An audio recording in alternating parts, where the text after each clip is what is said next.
Welcome to the new Chemist. We're glad you're listening. Feel free to download this podcast on Apple Podcasts, Google Podcasts, and Spotify. Here on the new Chemist, we discuss chemistry, which simply put is the science of change, as well as careers, community, research, and COVID-19. We're happy you're tuning in. My guest today is Nagela Nukuna. Thanks for joining me today. It is so good to hear from you. Just briefly, I'll inform my audience about you. Nagela Nukuna is a joint degree student at the Harvard Kennedy School and the MIT Sloan School of Management, after completing an industrial degree at Georgia Tech. It was during her time in undergrad that she rekindled her passion for serving her community through leadership. During her senior year, she served as the student body president, working on a range of issues, from sexual assault on campus to higher education access for different communities. After working at Google post-undergrad, Nagela wanted to recommit to her passion of serving others, using leadership and innovation to drive social change. In practice, Nagela is passionate about removing structural barriers and opening opportunities up for marginalized but highly talented youth. She now is focused on developing scalable solutions for social policies and designing more equitable systems in our world today. Please welcome Nagela Nukuna.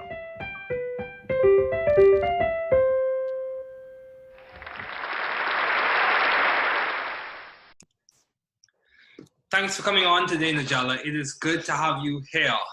Good to see you too. Looking sharp too. Thank you. So how do you maintain a view of the bigger picture in your career and in your life in general? So like a bigger picture of like what I care about, or a bigger picture in terms of sort of like how the world is now? I would say of what you care about and what you're passionate, what you're motivated on, about. Yeah, no, I think that's a great question. So I, have always been very community oriented and socially minded in anything I do.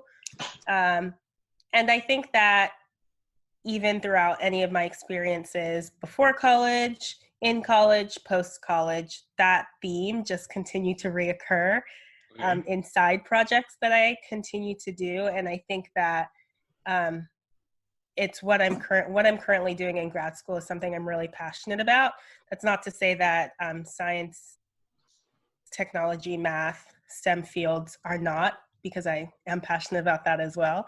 But what I'm driven by in my life is to be of service to other people. And I think that has just been a reoccurring theme that I always came back to. So how do I keep it grounded? I don't even think I do it. I think it's almost instinctive or natural. Oh yeah, that's good. So along the line of service, how have you sought or found the right environment for you to thrive in terms of your service to others? Yeah, so for me, it's less about the environment and about the existing environment and being able to create that environment. Okay. So I'm someone who really thinks that, right now I'm studying policy and politics along with business, something that's a total deviation of my previous fields. But I think that the commonality or the common theme that has run across every single industry, every single scenario I've been in is being able to take whatever culture exists there and molding it into something that is better or is more socially minded or thinking about the community in different ways. And I think that I don't like to, brag about myself all the time, but I think that that's a skill, and that's something I really have tried to bring into all of my management experiences and all of the experiences I hope to gain. Okay. Wow, that's good. That's really good. So how do you maintain a balanced life given all your responsibilities and accomplishments? How do you maintain a balanced life?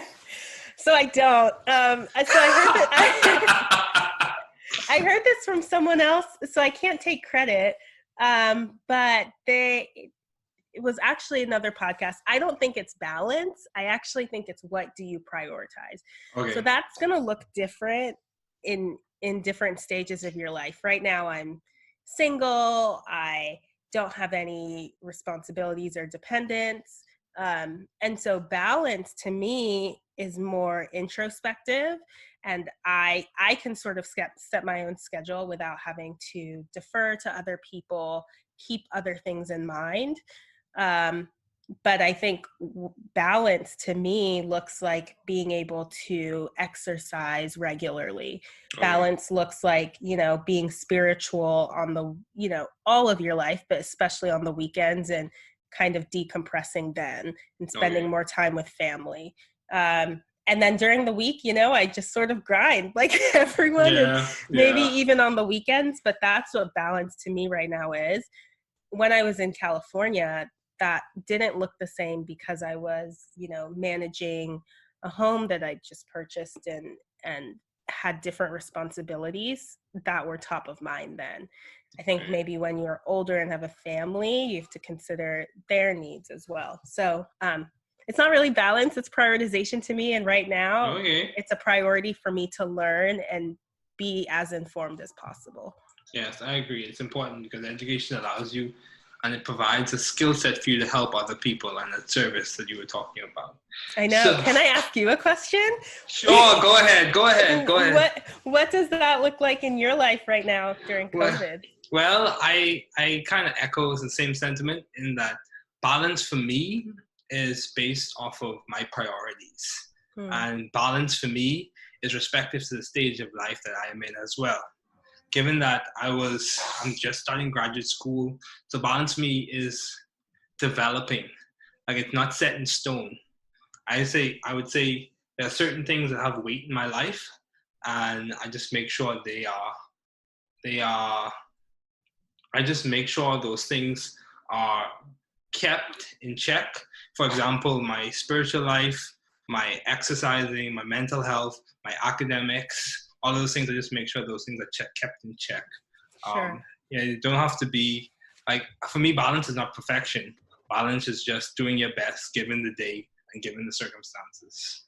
That's such a good point. Balance is not perfection. It's not. Because if you think about balance, and this is something that my parents would talk to me about as well. Balance for you is respective to your situation and to the person, because what may look like balance for me is not the same thing as balance for someone else. Yeah. So balance. Your parents are wise. Yeah, I agree. So along the same lines of your environment, how have you maintained vision and teamwork in your environment? Ooh, teamwork is so important. So especially during this time, I'm sure you've heard, but a lot of the social movements we have going on. Yes.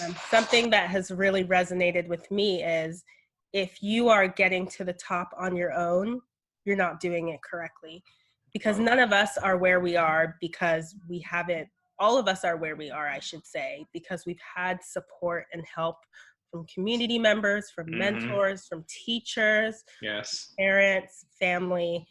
And so to me, teamwork is essential because it's almost like Georgia Tech's motto, creating the next, building the next, right? You need to be able to work in a team to accomplish anything because no one exists in a silo. And, to expound upon that further, our nation doesn't exist in a silo. We're all interconnected just as human beings. And it's so important. So teamwork to me is an everyday practice. You have to know how to work with other people. And that starts from childhood. I have a twin sister. We're completely different, but that taught me how to, share, be caring, be empathetic. Those are the core values that reside within teamwork. And I think that's more of what we need now. Yeah, I agree. Because, given the circumstances, given the uncertainty that's currently occurring in the environment due to the pandemic, and given the economic fallout and all of the social challenges, I think simple virtues and simple values like compassion, empathy, just care for your neighbor, whether they look like you or they believe the same thing as you. All those things really do go a long way. Yeah. Especially when you can't meet in person, when we're yeah, connected like this, we yeah, need to extend even more of that. yeah, I agree. So along the lines of your academics now, why did you choose industrial engineering as a field to major in? Yeah, that's a great question. Because you were, what major were you in undergrad? I started off as biomedical engineering, but I changed to biochemistry. Ooh, okay. I'd be interested to know about that change because I also switched majors as well from Okay. computer engineering to industrial engineering. I've always been sort of a math geek. Okay. And computer engineering was great because it's very tactical and you still have some of that math embedded within the major, but it's very technology focused. And I am a late adopter to lots of technology. So Okay. it didn't pick up as much as I thought I would. But what I loved about industrial engineering was it was this cross between engineering and business. And I don't know how to describe it, just made sense. Like Okay. optimization just Yeah. made sense because it was very math oriented. Mhm. I'm really organized. And so that type of thinking in algorithms and thinking in an almost very structured manner Mhm. just made it was easier for me to learn and it resonated with me a lot. And I think what people think of when they think of industrial engineering is working in a factory or thinking through a navigation system and what the back end of that looks like. They're thinking of, what's the quickest way to get from point A to point B, because you're optimizing a process. But what I learned is that it reaches so much further than that. Like when I was at Google, you're thinking through, well, how can I optimize this new product, this new work stream that we're doing or implementing that is embedded within this product to then make that run more efficiently? And that seeing it in a software lens was so interesting because I'd only ever seen it in a factory lens, working at Boeing or seeing it in their supply chain. So I think that's what led you to. Okay, that's good. Along the same lines, for me, the switch came about because, I recognized that the biochemistry was really my passion. After taking introductory biochemistry at Georgia Tech, I recognized that biochemistry was my passion. The approach to science, the way we looked at macromolecular structures and how they have biological applications. It was like a candle was lit. The flame, yeah, it just like things came alive for me in terms of my intellectual engagement. So yeah, definitely biochemistry was the jam, I would say. And that's why you're studying, chemistry Yeah. in grad school. Yes. So in terms of advice, do you have any advice for those wanting to pursue the field you're currently studying in at Harvard and MIT? That's a really good question because I almost think it's a calling. Okay. But I think it's something that anyone can aspire to be. So the motto at the Kennedy School is, it follows after JFK's motto of, being accountable for change and you wanting to change the world and not accepting it as you see it. Mm-hmm. That's why it's named the Kennedy School. But I think that everyone, I guess what I am hoping for the world, but especially the US, is that people feel compelled to do something about their current community or life or feel empowered to be able to make change where they see it's needed. Yeah. And so I say it's a calling because I think I was called to that work. Okay. I think that's sort of why I'm I don't want to get too philosophical, sort of put on earth, but I really believe it because that's just something I'm so passionate about. Mm-hmm. But I almost want everyone to be passionate about being intentional about how they interact within their community. Yeah. It doesn't have to be just civically engaged, although I would hope that too. But Yeah. You're really passionate about biochemistry, and you were talking about macro molecular structures, which, isn't, but that's something you are passionate about, because I'm assuming you can use that information to help inspire other people or help people in their lives. Yeah. And that, I think anyone can be service oriented in any field of their choosing. And I don't know if that answered your question, but the advice I would give to folks who are interested in this work is that you really want to make sure that it's coming from a place of authenticity. Yes. And do it however is authentic to you. That might not look like politics for everyone. It might look like cybersecurity work if you want to be more tech oriented. It might look like being a doctor or being a chemist. But just do what feels authentic to you. Don't force it. Yeah, I agree. It's important to be your authentic self and to go after what you're good at and what you're passionate about.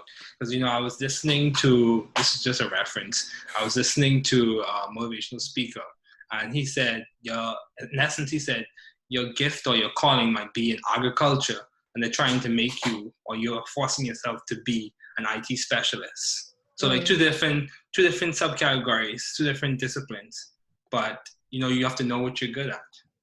And that's so good. Yeah.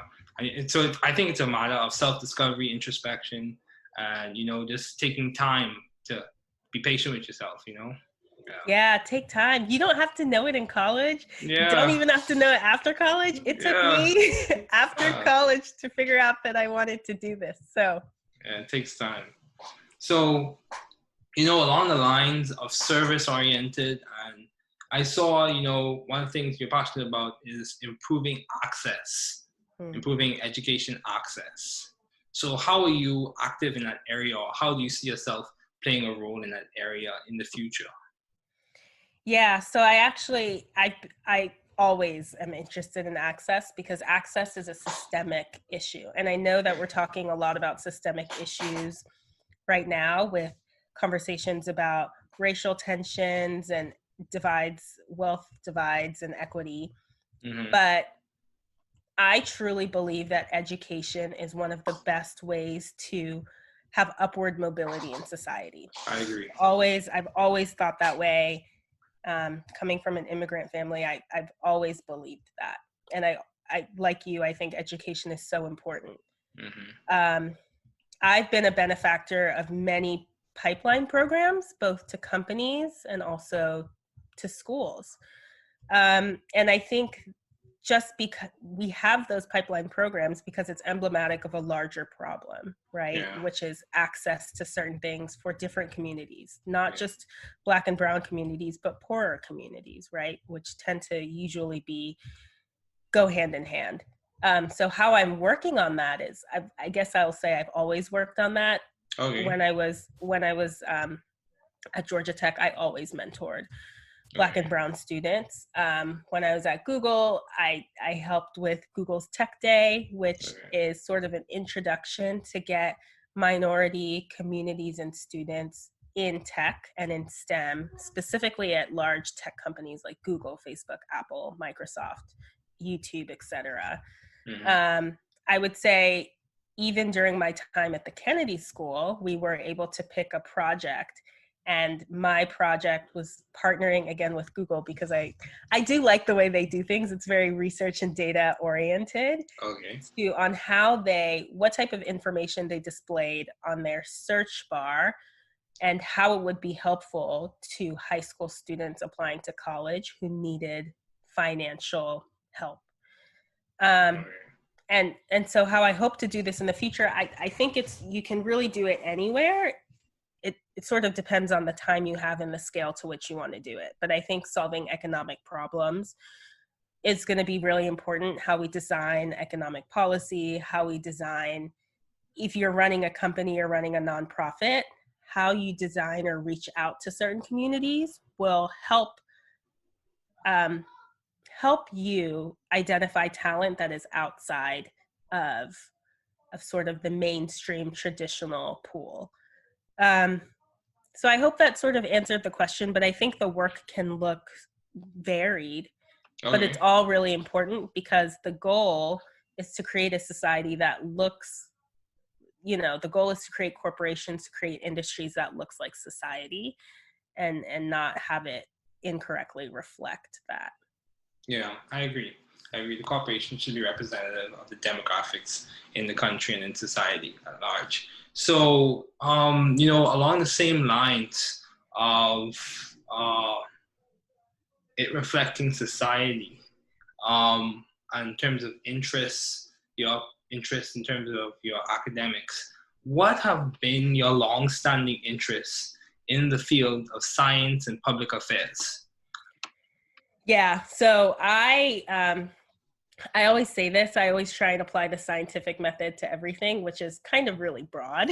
Okay. But it's really important, right? Because in anything I do, I am just someone who tends to be very research oriented, whether that's in my activism, whether that's in policy work. I tend to be more on the research and analytics side, because I think that when you are creating good policy or good management practices, you always want to look at what the data is telling you, right? And I know that sounds pretty cliche or maybe normal at this day and age, but I think that where people begin to use data is when they are justifying certain policies or beliefs or things that are already in place. Mm-hmm. My reasoning is exactly following the scientific method. You have a hypothesis, you test it, you research, and you find data that can yield whether or not your hypothesis was true or not.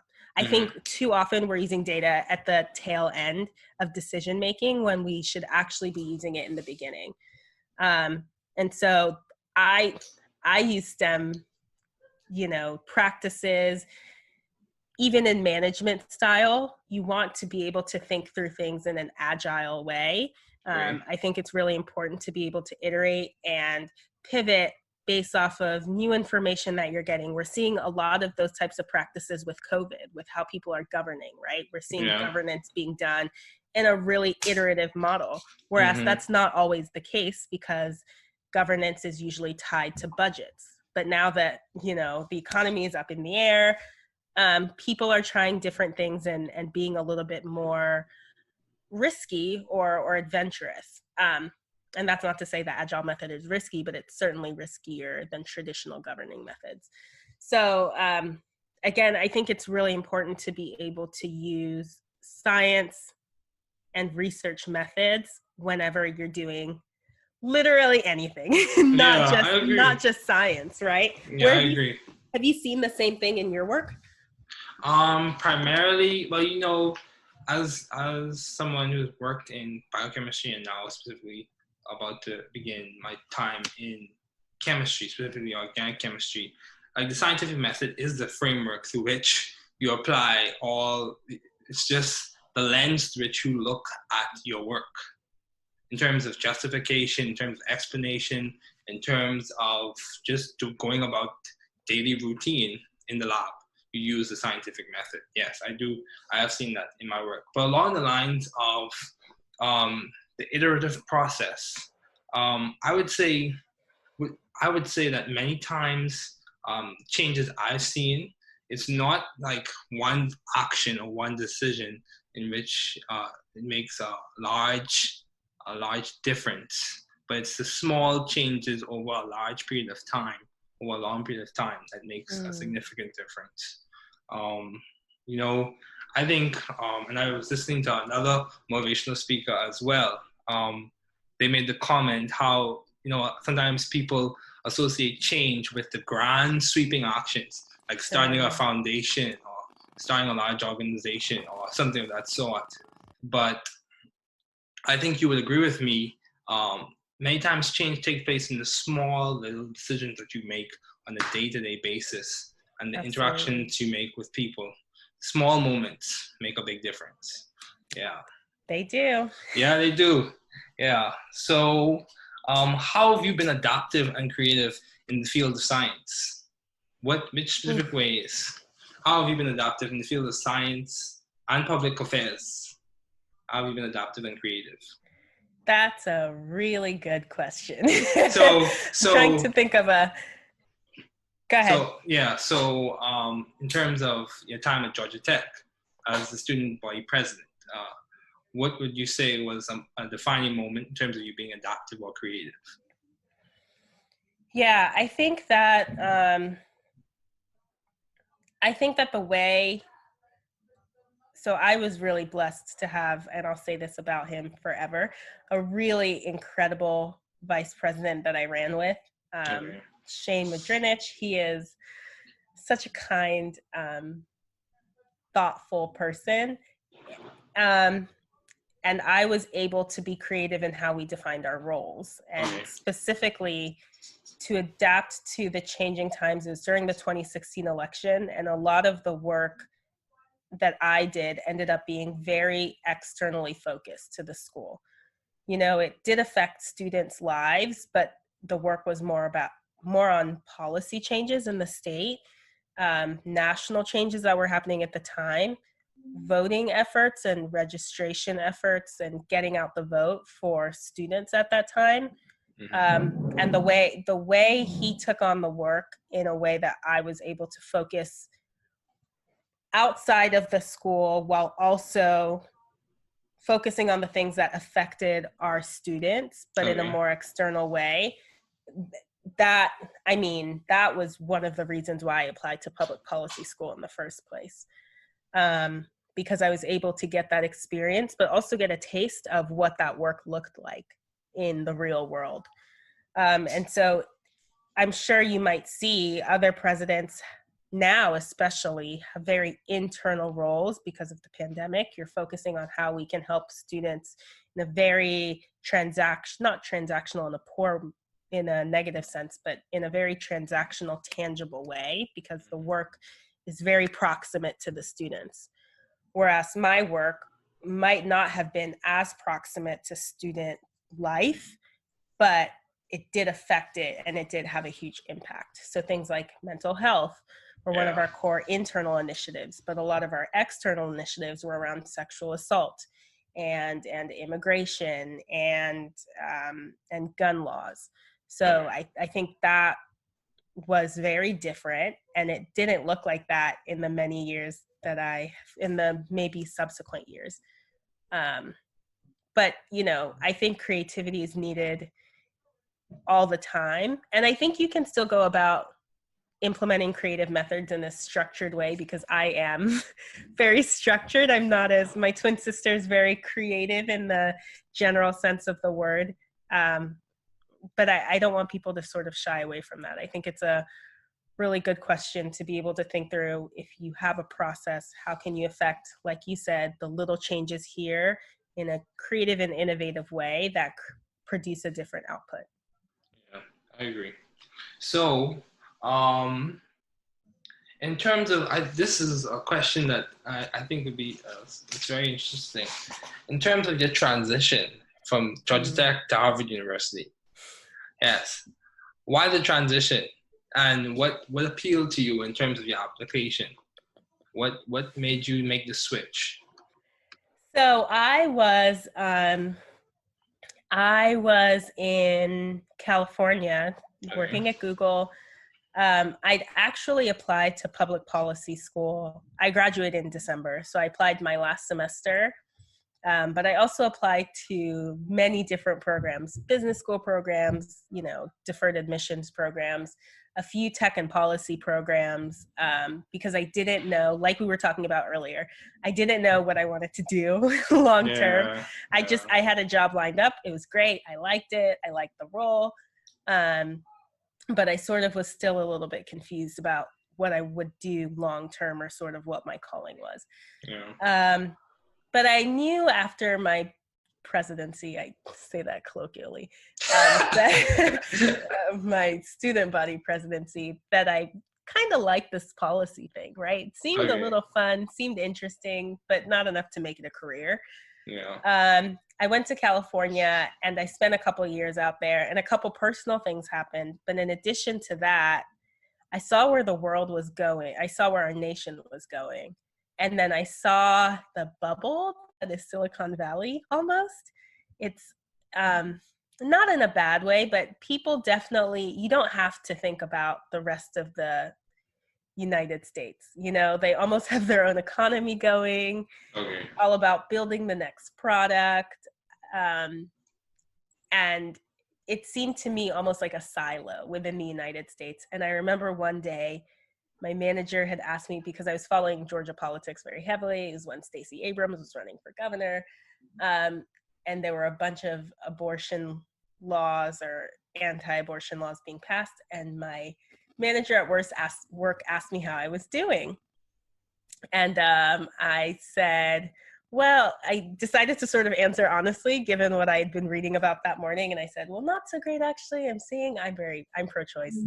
I hope people know this, and maybe it doesn't appeal to everyone, but, you know, I said there's a lot of really stringent abortion laws being passed right now in different states around our country. And he looked at me and sort of gaped at me that I would give that answer.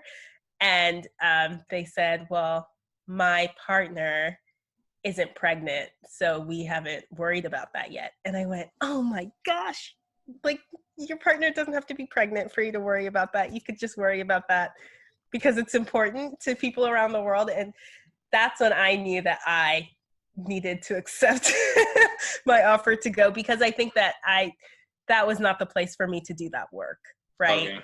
And that's not to say that the company doesn't care about doing that work, but I think that I knew that I needed to be in a space where I could advocate for people in the way that was most comfortable. And maybe corporate America is not the place to bring that up. I know that.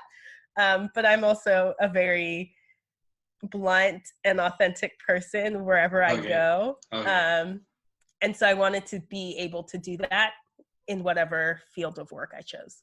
Okay, that's very important in terms of, you know, advocating for people and making sure that you reflect your authentic self. So, Nagela, you know, I also have, as we wrap up, I have one more question for you. How would you say, if you were to give, I have two more questions for you, actually. So, if you were to give a suggestion or give a recommendation to building community and solidarity within the African diaspora, in terms of people of color, building community within ourselves, you know, a house divided against itself cannot stand, as many people have heard. What would you suggest? About building community within the larger African diaspora? Yeah, Caribbean, as well as African Americans. And what would you suggest?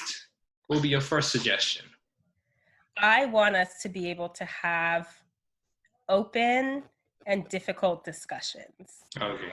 I think mental health is a discussion that we need to be able to talk about openly. Yes, I agree. And then I think we've made a lot of progress in this area, especially, and I think art really mirrors life, especially in the divide that maybe once existed between Africans from the continent who maybe have moved here and Africans who were against their will brought here. Okay.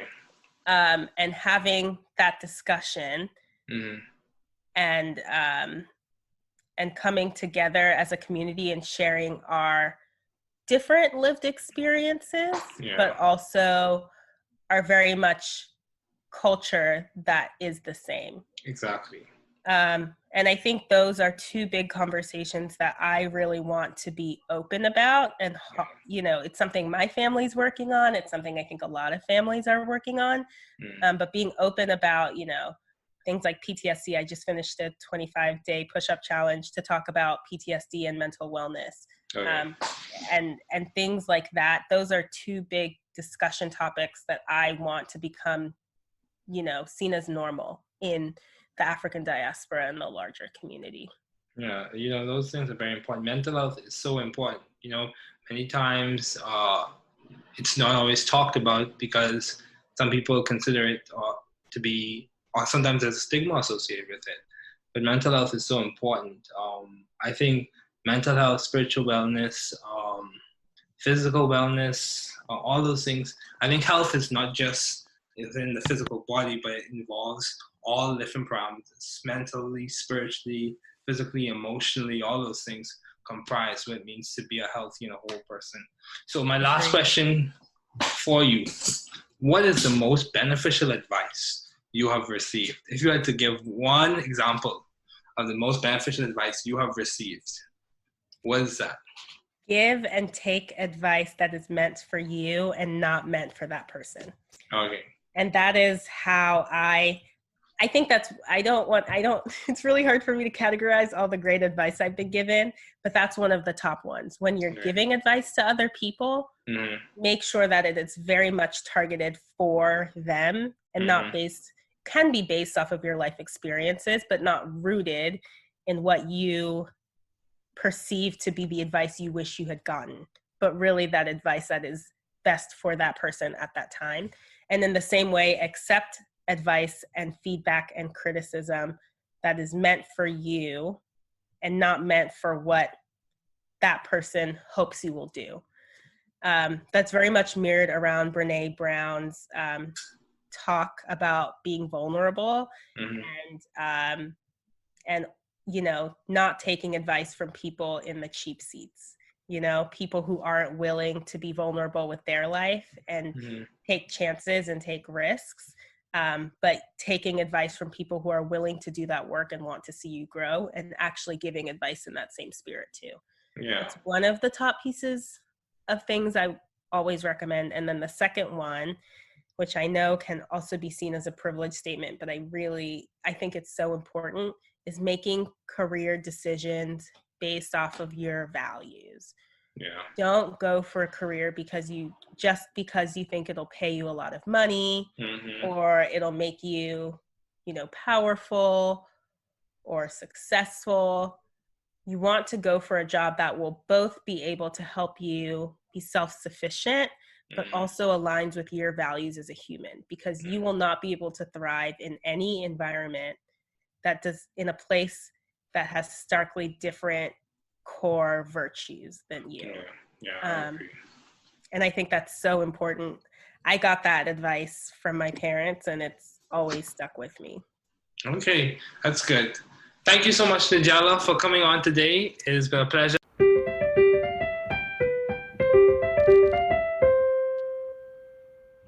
Thanks for listening.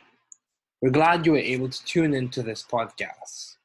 Once again, this is The New Chemist, where we discuss chemistry, which simply put is the science of change, as well as the other sciences, careers, community, research, and COVID-19. Thanks again for listening. Note, the views on this podcast represent those of my guests and I.